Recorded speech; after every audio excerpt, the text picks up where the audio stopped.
I'll take the liberty now, since I'm in the chair as a ersatz for John Henry. I wanted to raise with John Mearsheimer.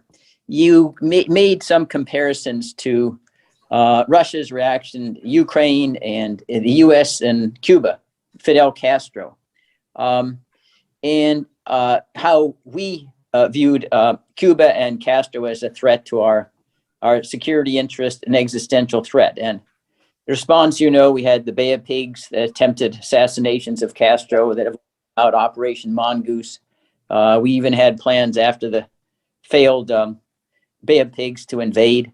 Do you think those responses of the United States were morally or legally legitimate responses that we made? That were an example that other countries should and can follow, or are they something that ought not to be followed?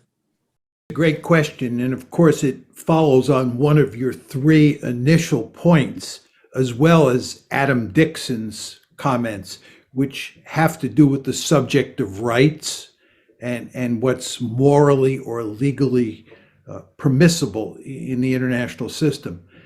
I think that in international politics, states usually pay attention to international law and they pay attention to moral precepts as long as they're in their strategic interests. But if there's a conflict between international law and a country's strategic interests, the country will always privilege its strategic interests, and international law and human rights will be pushed off the table. This is why I think it's not very helpful to talk about rights. When you talk about whether Russia has the right to have a buffer state, or Ukraine has the right to have its own foreign policy, these are concepts that, in my opinion, get you into all sorts of trouble. In the international system, might makes right.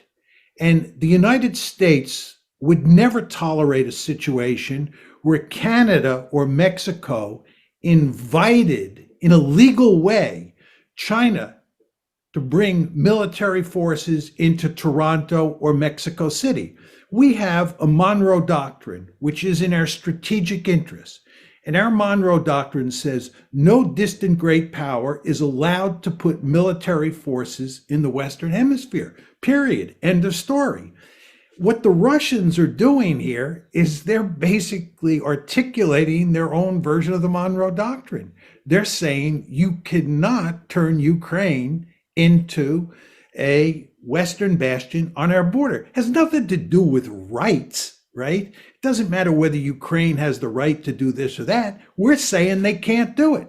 Just like we're saying Cuba can't invite the Soviets to bring military forces into the Western Hemisphere. So for me, when you talk about great power politics, rights in the final analysis just don't matter. Might makes right. And the United States is a mighty powerful country. It's a mighty powerful country on purpose, and it does whatever it thinks is in its strategic interest. And if the rights say that's okay to do, good. But if the rights are at odds with what's in our strategic interests, we do what's in our strategic interests.